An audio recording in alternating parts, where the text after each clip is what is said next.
Saudara, setelah kasus keracunan di sejumlah daerah usai menyantap makan bergizi gratis, muncul desakan memperbaiki tata kelola program MBG. Lalu apa yang harus dilakukan? Kita akan bahas bersama Wakil Kepala Badan Gizi Nasional, Sony Sanjaya, yang bergabung melalui sambungan virtual. Ada juga pakar gizi dari Institut Pertanian Bogor, Ali Komsan, dan juga anggota Komisi 9 DPR RI dari fraksi Partai Kebangkitan Bangsa, Zainul Munasihin, yang telah hadir di studio. Selamat malam, Pak Zainul. Selamat malam. Saya juga akan sapa Pak Sony dan juga Pak Ali. Selamat malam. Selamat malam. Baik, saya ke Pak Sony dulu kalau gitu. Pak Sony, ini jumlah keracunan yang nggak sedikit dan sudah berlangsung cukup lama ya, artinya cukup lama sejak dari awal penetapan program MBG ini sudah juga ada banyak kasus, bahkan yang dirilis tadi oleh KSP sudah ada sekitar 5.000. Bagaimana pertanggungjawaban BGN sejauh ini, Pak Sony? Ya, terima kasih. Data tersebut memang kami himpun dari sejak program MBG ini dilaksanakan pada tanggal 6 Januari. Dan data tersebut terus kami evaluasi, seperti ketika kejadian kemarin terakhir di Banggai dan di Kabupaten Bandung Barat. Yang kami lakukan adalah kami melakukan evaluasi dengan mengumpulkan para kepala regional, kepala koordinator wilayah, kemudian para kepala SPPG, bahkan dengan mitranya langsung Zoom meeting. Oke. Kami eksplor permasalahannya ada di mana, dan sengaja kami buka itu kepada seluruh KSPPG untuk menjadikan pembelajaran. Oke. Dan yang kedua juga kami juga melakukan program pelatihan-pelatihan bagi seluruh penjamah makanan. Memang belum semuanya, karena bertahap. Sekarang dengan adanya 9.084 SPPG, tentu tidak bisa serentak dilakukan dan dilakukan bertahap. Dan itu biasanya dilakukan setiap hari Sabtu dan Minggu ketika operasional MBG tidak dilaksanakan. Oke, nah itu tadi Anda langsung melakukan evaluasi dan berkoordinasi mulai dari koordinator sampai ke tingkat SPPG juga sudah berkomunikasi. Hasilnya bagaimana, Pak? Di mana letak kesalahannya ternyata? Bervariasi ya, bervariasi. Biasanya begitu kejadian kami langsung bertanya menunya apa. Misalkan menunya mie-nya beli di mana. Nah, kami ekspor sampai ke sana. Menunya apa? Ayam kecap. Ayamnya dimulai dimasaknya jam berapa? Dimulai dimasak jam berapa? Belinya di mana? Bahkan ketika belinya dari supplier langsung kami telepon. Dipotongnya itu ayam jam berapa? Ketika diantar apakah fresh atau tidak? Nah itu terus kami lakukan, dan hasil evaluasi ini kami juga buka kepada seluruh KSPPG agar mereka itu ikut memonitor. Ya, jangan sampai kejadian di daerah sana seperti itu, jangan sampai di sini seperti ini. Dan selain itu referensi juga kami kirim terus melalui sekarang kan sudah ada grup-grup WA, bahkan saya setiap hari itu berkomunikasi dengan seluruh KSPPG dengan 9.084 secara japri yang menggunakan fasilitas broadcast dan lain-lain. Oke, Pak Sony, karena kejadiannya sudah masif, ini publik juga akhirnya pengen tahu juga nih.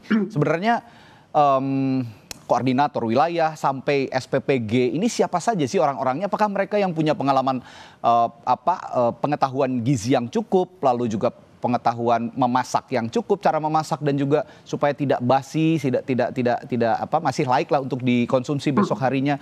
Ini siapa saja sih orang-orangnya sebenarnya? Yang pertama adalah kepala SPPG. Kepala SPPG itu adalah seluruh lulusan program Sarjana Penggerak Pembangunan Indonesia. Oke. Yang batch 1 itu dididik bahkan sampai 7 bulan, batch 2 4 bulan, itu mereka dibekali dengan manajerial dan lebih fokus kepada bagaimana program MBG ini dilaksanakan. Itu diajari mereka ya, mengenali, bahkan pada saat pelatihan yang kedua yaitu program pelatihan penjamah makanan, mereka diajari bagaimana cara menangani apabila menunya itu ikan. Ikan itu cara penanganannya seperti apa, daging ayam itu tidak boleh berada pada suhu yang terbuka atau suhu ruangan itu tidak boleh berapa lama, itu diberikan pelatihan. Ya, berarti ini bukan orang-orang yang asal memasak begitu ya, bukan orang-orang yang juga asal mengolah makanan. Berarti mereka yang sudah mengerti cara mengolah makanan, lalu mengukur gizinya juga untuk para anak ini. Saya ke Pak Zainul dulu kalau begitu. Ya meskipun kata Pak Sony tadi ini bukan orang sembarangan, katanya ada ahli gizi juga lulusan-lulusan Ada ahli baik gizi. gitu. Ahli gizi itu semuanya sarjana ahli gizi. Betul, betul. Tapi kenapa masih terjadi? Kalau saya melihat simpelnya begini aja Pak Zainul. Setiap sekolah itu ada kantin. Sebelum ada MBG mereka juga mengonsumsi makanan-makanan itu di kantin. Sepertinya tidak ada kasus semasif ini begitu. Saya tanya ke Pak Zainul, ini kalau dari DPR pengawasannya gimana? Ya, kami di DPR selalu berkoordinasi dengan BGN ya, setiap kali ada kejadian. Dan kita dalam RDP juga selalu mengingatkan, sebenarnya bukan hanya soal pasca kejadian ya, tapi lebih ke mitigasi. Jadi antisipasi jangan sampai ini terjadi kasus ini. Nah, cuman saya melihat begini Bang.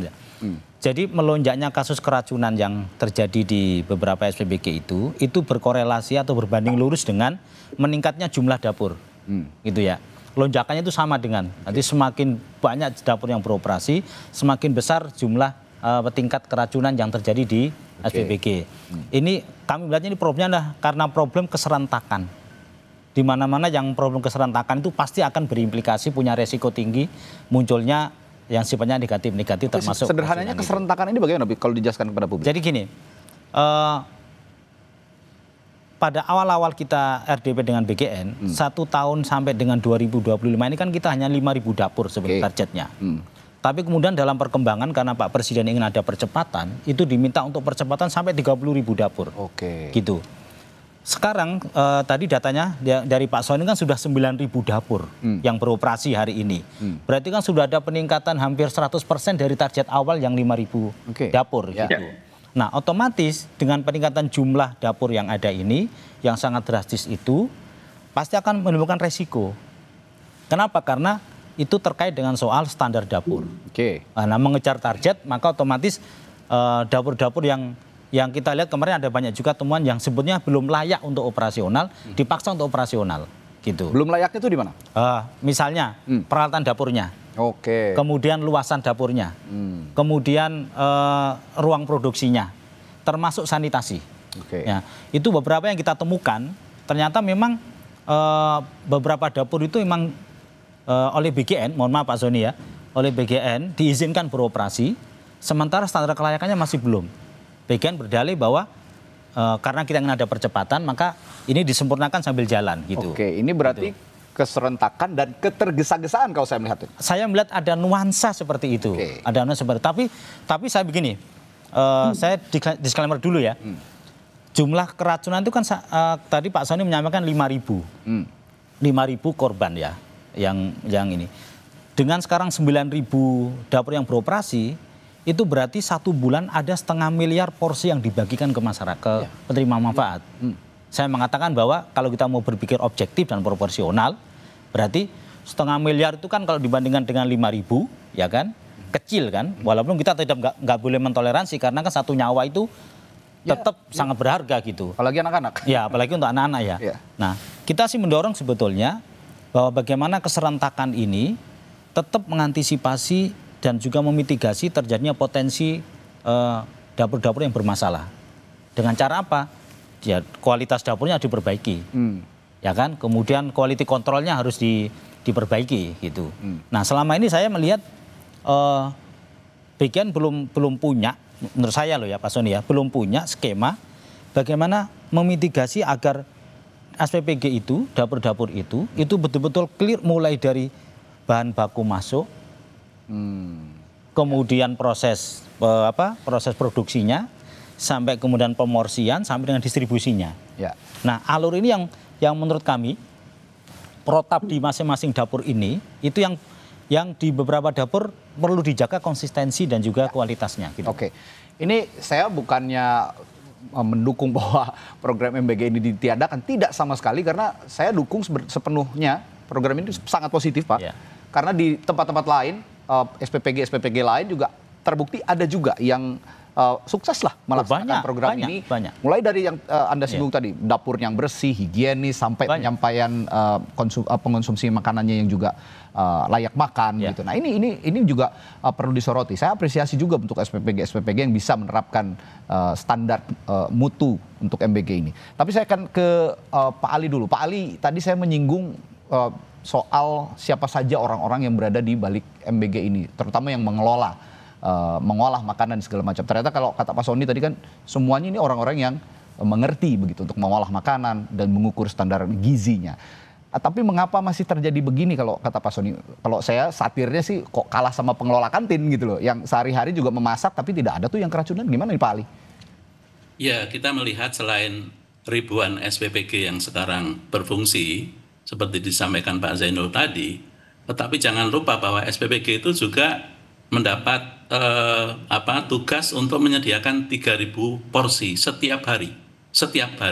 Itu jumlah yang sangat luar biasa ketika beberapa SPPG mungkin belum pernah mempunyai pengalaman menghasilkan jumlah 3.000 porsi, tiba-tiba harus mendapat tugas 3.000 porsi. Saya kira Kepala BGN sendiri pernah mengatakan bahwa SPPG itu masaknya harus bertahap. Dikasih dulu 150 porsi, 500 porsi. Kalau sudah established, sudah mapan, dan tidak ada gangguan keamanan pangan, maka ditingkatkan terus, ya, sehingga mereka itu berlatih dulu lah. Kalau tadi sudah dikatakan ada pelatihan KSPPG kalau dilatih aspek keamanan pangan, maka apakah dia mempunyai kemampuan untuk mendeliver aspek keamanan pangan itu pada sekian puluh pemasak yang ada di tiap SPPG. Di tiap SPPG itu ada lebih kurang 40 orang yang bertugas, termasuk pemasak, pemorsian, ya, yang jumlahnya puluhan. Dan itu mereka itu sebenarnya perlu untuk mendapatkan pelatihan sebagai penjamah makan, bukan hanya kepala SPPG-nya. Meskipun tadi sudah disampaikan oleh Pak Sony, ini dilakukan secara bertahap. Tetapi penjamah itu adalah orang yang paling dekat dengan makanan. Dan itu sebenarnya perlu dilatih dulu. Kalau kita melihat catering, kalau mereka mau mendapatkan kontrak, itu harus ada sertifikat bahwa dia memang layak sebagai catering yang baik. Kalau dia tidak mendapatkan sertifikat, dia nggak akan dapat kontrak dari manapun untuk mendapatkan pesanan makanan. Nah, oleh karena itu sangat penting di sini selain aspek-aspek teknis, misalnya aspek teknis itu apa? Kalau ada fasilitas cold storage, hot storage, itu juga harus diperhatikan di SPPG. Ya, sepakat. Karena masak itu kan dari pagi dini hari loh. Dimulai jam 3 subuh atau jam 2 subuh, kemudian baru distribusikan sekitar jam 10 pagi. Itu masa tunggunya relatif lama. Dan angkot atau angkutan yang dipakai itu kan angkutan biasa, tidak mempunyai sistem pendinginan dan seterusnya. Tapi paling enggak di SPPG-nya itu tersedia hot storage atau fasilitas cold storage, sehingga masakan yang disiapkan sejak dini hari itu bisa aman ketika dikonsumsi di sekolah jam 11 atau jam 12 siang. Begitu. Kalau saya perhatikan penjelasannya Pak Ali dan juga Pak Zainul tadi, ini masalahnya di mass production yang belum siap dikelola oleh masing-masing SPPG. Nah, kalau saya lihat misalnya di convenience store gitu, banyak kok makanan-makanan beku, misalnya makanan-makanan yang sudah jadi tapi dibekukan atau didinginkan. Ini masih layak dikonsumsi ketika dihangatkan begitu. Nah, ini contoh kecil saja. Pak Sony bagaimana menjawab hal ini, Pak? Ya, saya menyambut apa yang tadi disampaikan oleh Pak Ali, betul Pak. 47 relawan yang ada di dapur itu memang kami berikan pelatihan. Kalau yang tadi saya sampaikan kepala SPPG itu diberikan pelatihan pada saat mereka sedang berada dalam pendidikan dalam program SPPI, Sarjana Penggerak Pembangunan Indonesia.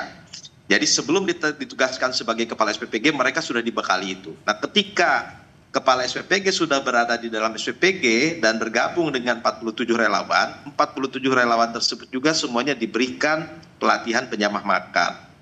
Dengaran narasumber-narasumber yang kami libatkan ada Kepala Dinas Kesehatan, Kepala Dinas Lingkungan Hidup, dari Balai POM, dari ahli gizi, dari ahli hukum lingkungan, ahli kesehatan lingkungan. Itu kami undang mereka sebagai narasumber. Nah, kemudian memang betul apa yang tadi disampaikan oleh Pak Zainul bahwa ada faktor yang tiba-tiba melayani 3.000 orang, kan? Nah, terhadap ini kami sudah berikan arahan kepada seluruh SPPG yang akan beroperasi tidak langsung mengejar target melayani 3.000, tetapi secara bertahap. 500 dulu. Nah, setelah dikuasai 500 dan tidak ada masalah, boleh meningkatkan. Ajukan menjadi 1.000, ajukan 1.500, ajukan 2.000, ini bertahap. Nah, dengan banyaknya SPPG, nah kami melihat ada beberapa yang kadang-kadang ingin lebih. Nah, ingin lebih cepat seperti yang kemarin terjadi di Bandung Barat melayani 3.499 dalam waktu 1 bulan. Maka kemudian kami tegur, kami berikan sanksi kepada SPPG-nya termasuk dengan mitranya. Karena pengontrolan ini tidak hanya pengontrolan pelaksanaan di lapangan, tidak hanya kami bebankan kepada kepala SPPG, tapi mitra juga bertanggung jawab. Karena program ini kan tidak bisa dikendalikan sendirian oleh karier, yaitu kepala SPPG, tetapi juga mitra. Karena mitra kan tanggung jawab mengadakan 47 orang itu ada pada mitra. Sedangkan pengelolaan kegiatan itu pada kepala SPPG. Nah ini harus berkolaborasi. Jadi tidak bisa berjalan sendiri gitu. Iya, untuk SPPG seperti tadi yang Anda contohkan Pak Sony di Kabupaten Bandung Barat ini sepertinya tidak cukup hanya untuk ditegur sih Pak. Lebih kepada sanksi. Tugaskan Pak. Ya, daripada sanksi kalau bisa dia diganti saja SPPG-nya, diganti dengan mitra yang lain supaya ya clear gitu. Mereka karena di Kabupaten Bandung Barat ini baru kemarin, sekarang kejadian lagi gitu. Itu yang mengejutkan kita semua begitu. Kenapa tidak ada langkah preventif sebelumnya ketika baru sudah sehari kemudian ada kejadian kembali. Nah, saya ingin juga menyinggung soal dapur yang higienis Pak Sony. Kemarin Bupati Bandung Barat juga menyinggung ada 85 dapur sebenarnya yang tidak sesuai standar. Dan ada suara juga dari para kepala daerah nih, agar supaya mereka juga sebenarnya dilibatkan lah. Karena saya melihat juga sejak awal sepertinya tidak ada pelibatan pemerintah daerah dalam penyaluran program MBG ini. Kedepannya bagaimana untuk juga berkoordinasi seperti yang dikeluhkan juga oleh Gubernur Kalbar yang meminta adanya koordinator daerah untuk bertanggung jawab terhadap pelaksanaan program MBG ini. Apakah itu bisa direalisasikan? Nanti saya akan tanya kepada Pak Sony setelah jeda Pak. Di Sapa Indonesia Malam tetap bersama kami.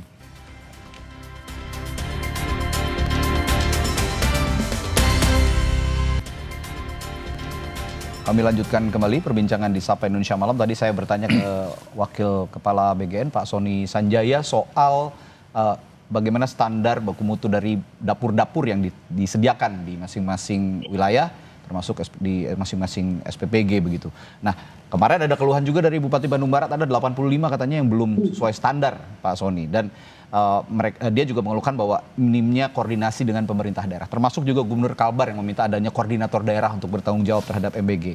Sebenarnya ini bisa direalisasikan nggak sih Pak Sony untuk berkoordinasi atau ada koordinator satu orang misalnya yang mengordinir wilayah tertentu dalam penyaluran MBG di daerah ini? Ya, baik. Terima kasih. Untuk koordinasi dengan kepala daerah sudah dilakukan beberapa kali melakukan rapat koordinasi dengan kepala daerah melalui secara daring maupun luring. Bahkan kepala BGN juga sudah sering kali bertemu dengan Bapak Mendagri dan lain.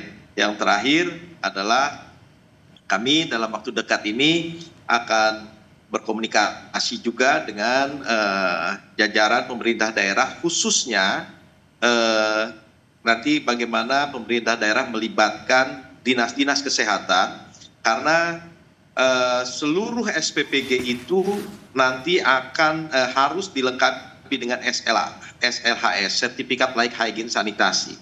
Dan ini tentu saja menguntungkan bagi program ini, di mana ketika BGN tentu saja tidak bisa melaksanakan full monitoring setiap saat, maka para dinas-dinas kesehatan yang melakukan pemeriksaan persyaratan SLHS SPPG itu merupakan satu bantuan kontrol di lapangan. Contoh misalkan apa sih syarat-syarat terbitnya SLHS atau Sertifikat Layak Hygiene Sanitasi, harus ada IPAL, kemudian hygiene-nya seperti apa. Karena itu dipenuhi dan itu dilakukan oleh seluruh dinas kesehatan. Nah, inilah yang akan kami dorong.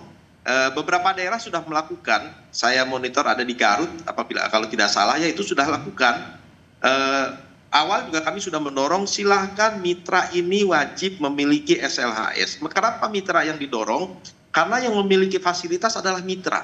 Mitra lah memiliki gedung, mitra lah. Nah, kemudian di dalam tahapan verifikasi itu ada beberapa variabel yang harus dipenuhi. Dari mulai misalkan tanah ini apakah sewa atau milik pribadi, apabila sewa bukti kontraknya mana, apabila milik pribadi SHM-nya yang mana. Terus seperti itu, layout-nya seperti apa, IPAL-nya sudah ada atau belum, dan ini di lapangan terus dikontrol oleh SPPI yang kami sebar sekarang ini ada 30.000 SPPI, mereka tinggal di daerah masing-masing. Pada tingkat kecamatan mereka bertugas untuk melakukan kontrol lapangan. Nah, kontrol lapangan ini berdasarkan kontrol lapangan yang mereka lakukan, dengan variabel-variabel yang kita tentukan, mereka kemudian melaporkan. Nah, ketika mereka menyatakan, ya Pak, sudah terpenuhi semua syarat-syaratnya, baru kemudian kami keluarkan berita acara hasil verifikasi. Nah, kemudian selanjutnya, ya ini pada saat pelaksanaannya, maka kami minta nanti Kepala Dinas Kesehatan, karena SLAS itu dikeluarkan oleh Dinas Kesehatan setempat.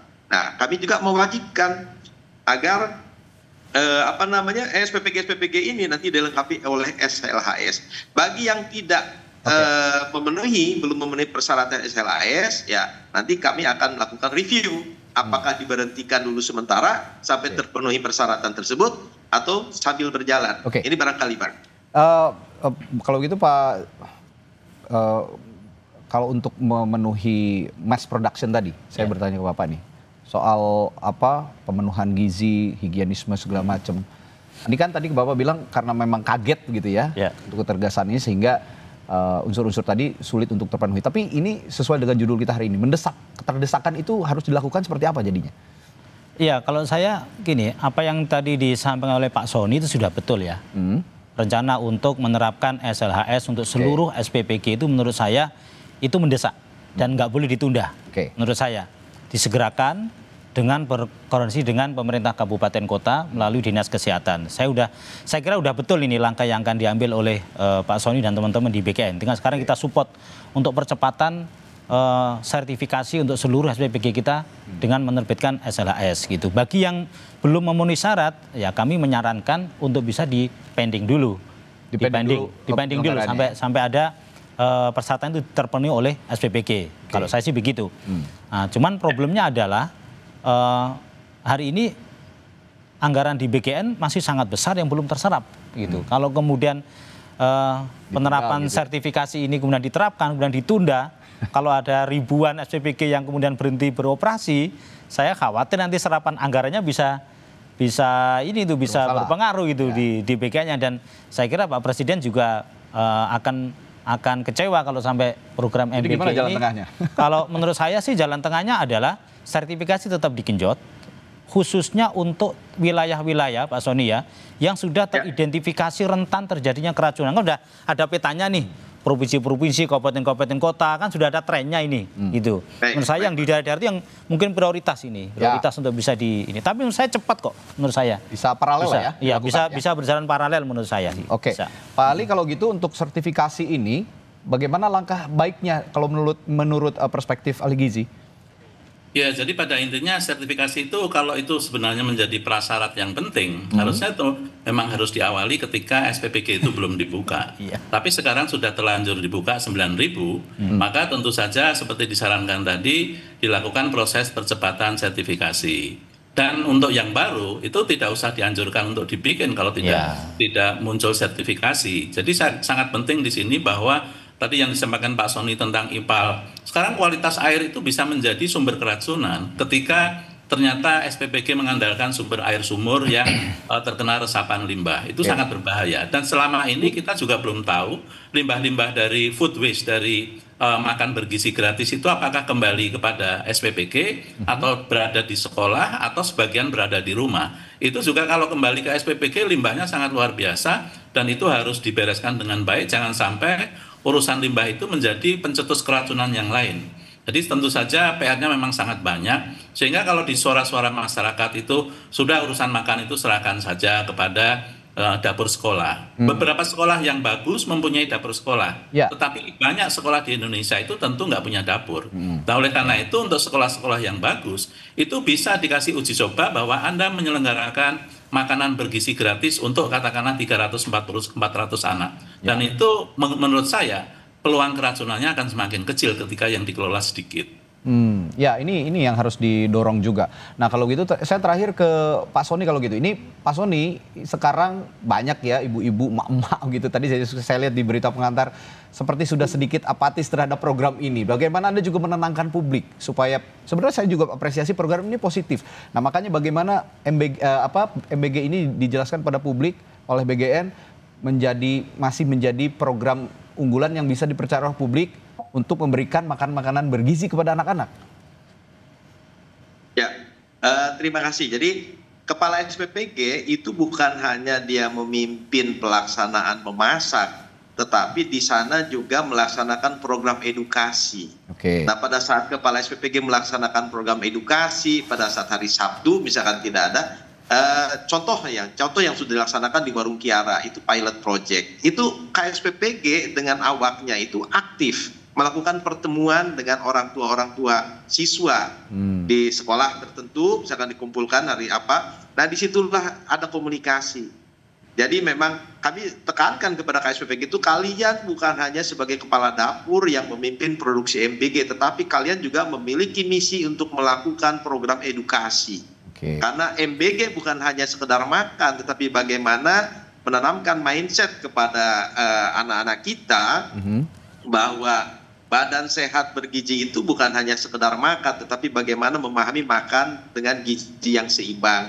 Nah, seperti itu, Pak. Nah, inilah mudah-mudahan ketika para KSPPG ini kemudian aktif berkomunikasi dengan orang tua siswa, gitu, disinilah ada terbangun mudah-mudahan dampak-dampak kejadian yang kemarin bisa terreduksi, gitu, Pak. Oke, artinya kalau memang ada masalah-masalah seperti yang terjadi di KBB atau juga di daerah-daerah lain, mungkin ada dispute masalah komunikasi juga antara SPPG dan orang-orang tua murid begitu. Sehingga juga banyak yang merasa program MBG ini malah mencelakakan anak-anak mereka. Tapi sekali lagi kita harus apresiasi program ini harus terus berjalan, dengan tentunya pengawasan-pengawasan ketat yang harus dilakukan supaya jangan lagi lah ada anak-anak yang keracunan. Kasihan mereka juga kan butuh belajar, butuh konsentrasi, yang terpenting butuh asupan gizi yang kuat, yang bagus supaya masa depan anak-anak kita juga bisa terjamin.